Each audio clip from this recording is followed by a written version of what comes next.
Ash, and I am back with another video, and today we are going down history lane. I am reacting to, for the first time, World War I by Oversimplified Part 1. Your girl is brushing up on her history.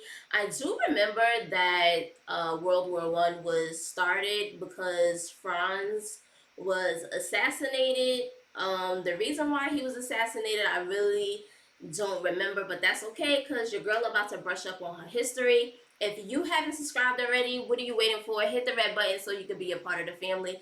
Don't forget to give your girl a thumbs up. Enough of me talking. Let's get straight into this reaction.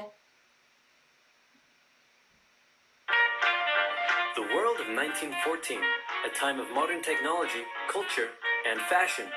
Truly the height of civilization. Let's have a war. Everyone knew a big war was coming. France wanted some stuff back that Germany had taken from it. Germany wanted to take more of everyone's stuff, and they were building a big sexy navy that was making the British uncomfortable. Germany wanted to basically have the world to themselves, and I don't mean the innocent nice people in Germany. You guys know what I mean when I say Germany wanted the world to themselves. Basically the bad crazy people wanted just for it to be just only about Germany. That's crazy. These two empires thought they were really cool, but lots of different people who lived there didn't think it was so cool, and some of them had even been declaring independence with help from Russia. Everyone was talking about each other behind each other's backs, throwing the fact that military technology had come a long way since the last major war, and suddenly everyone was pretty eager to beat each other up. In this area of Austria-Hungary lived some Serbs and Bosnians who hated living in Austria-Hungary. So the Austro-Hungarian Archduke Franz Ferdinand goes there for a nice drive in an open-top car with his car's route published in advance. And that went just about as well as you'd expect. Some assassins were waiting for him along the way and threw bombs at his car, but they missed and blew up some officers behind him instead. They caught them, So the Archduke goes into hiding, leaves Sarajevo, and the whole war never happens. Except no, the Archduke doesn't leave, but instead goes back out in the open-top car to visit the injured officers in hospital. The driver takes a wrong turn, and by sheer coincidence... Do you think that happened on purpose? That he took the wrong turn on purpose? I don't know. I kind of think that sounds like a setup. For real. It really does. Maybe I'm overthinking, but thinking about it like right now, I'm pretty sure I didn't think that years ago. I probably thought it was a mistake. But my older self, as of right now, that sounds like that could have been a setup. Gets stuck beside one of the failed assassins, who shoots him. And his wife, right? Austria-Hungary is understandably pissed about all this. That's right. They think the Serbian government had something to do with it, which they might have. So they go to their ally Germany and say, hey Germany, we're going to declare war on Serbia, and Germany is all for that. So Austria-Hungary send a big list of impossible demands to Serbia, and when Serbia refuses, they declare war. Austria-Hungary and Germany are friends, and Serbia is protected by Russia, who's friends with France, so they all declare war on each other. Montenegro joins in too. France and Britain also have a kind of alliance, so when France says, hey Britain, you got my back? Britain is like, maybe? That's like a hell no. And then they decide to stay out of it, which is great for Germany, because Germany has a plan. They know that Russia is so big and clumsy that it will take them a while to get ready for war. So with this guy in charge, Germany will send all its troops into France at lightning speed while Russia's getting ready, defeat France, then move all the troops to Russia and defeat Russia, and then we all speak German and eat Pfefferpottast every day. Just one problem. What is that called? Papas? Hold on, did I go back to... I went back to... Hold on. Papas. Is it papas? And then we all speak German and eat Pfefferpottast. Is that cranberry meat and some type of bean and like a sour cream? It kind of looks good. I'm not going to lie. That kind of looks like it can be a Thanksgiving dinner. I don't know. Don't come for me, y'all. Every day. Just one problem.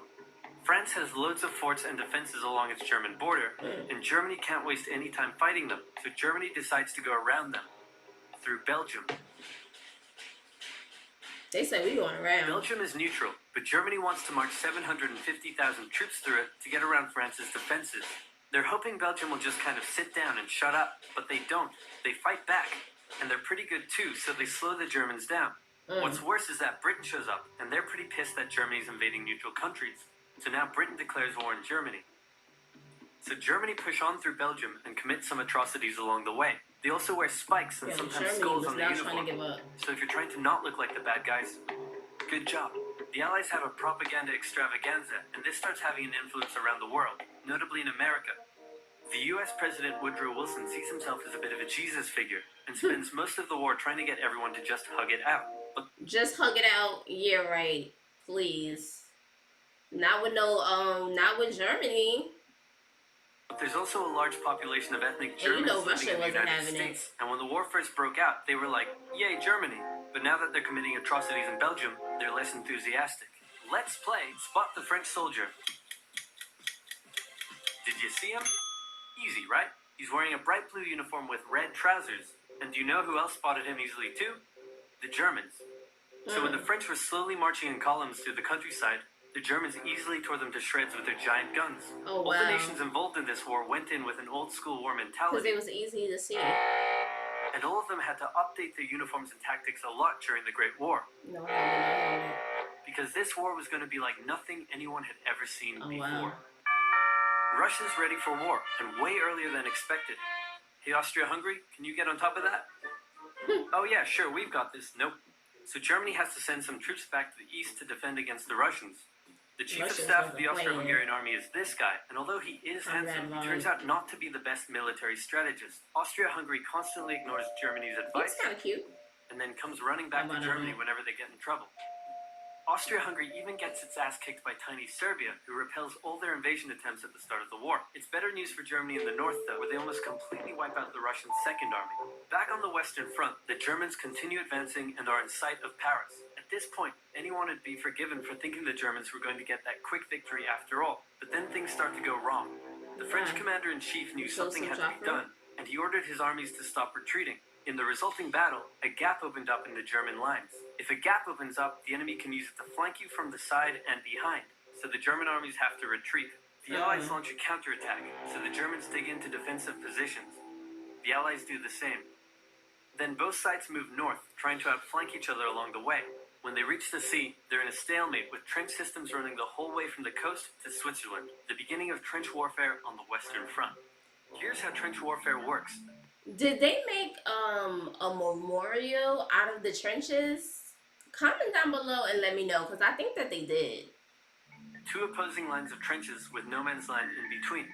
One side would pummel the other with hundreds of thousands of artillery shells, sometimes for days at a time. This had That's a huge crazy. psychological effect on the soldiers, leaving many shell-shocked.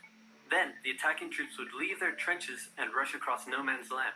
That is crazy. That they had to go through that everyone had to go through what they had to go through at that time. Being shell shocked, could you only imagine? No, I couldn't. Like, A muddy wet mass of shell craters and barbed wire. The defending trench would unleash machine gun fire on the attackers, oh my gosh, that's inflicting like a thousands of setup. casualties. The attackers would send wave after wave until either Oh they my gave up gosh. or the opposing trench was finally overrun.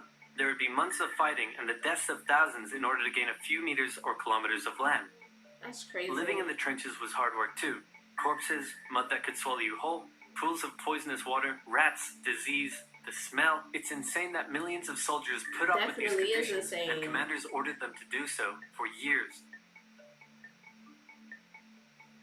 That's crazy. Like, why would the commanders why would you let your people go through that? Like, that's insane. You know, our world isn't perfect as is right now, but you know, it's way much better than what our ancestors had to go through back then. Definitely a shame. Comment down below, let me know what you guys think. I will be doing part 2. Don't forget to give your girl a thumbs up, share, all of that good stuff, and I'll see you guys in the next video. Bye, fam.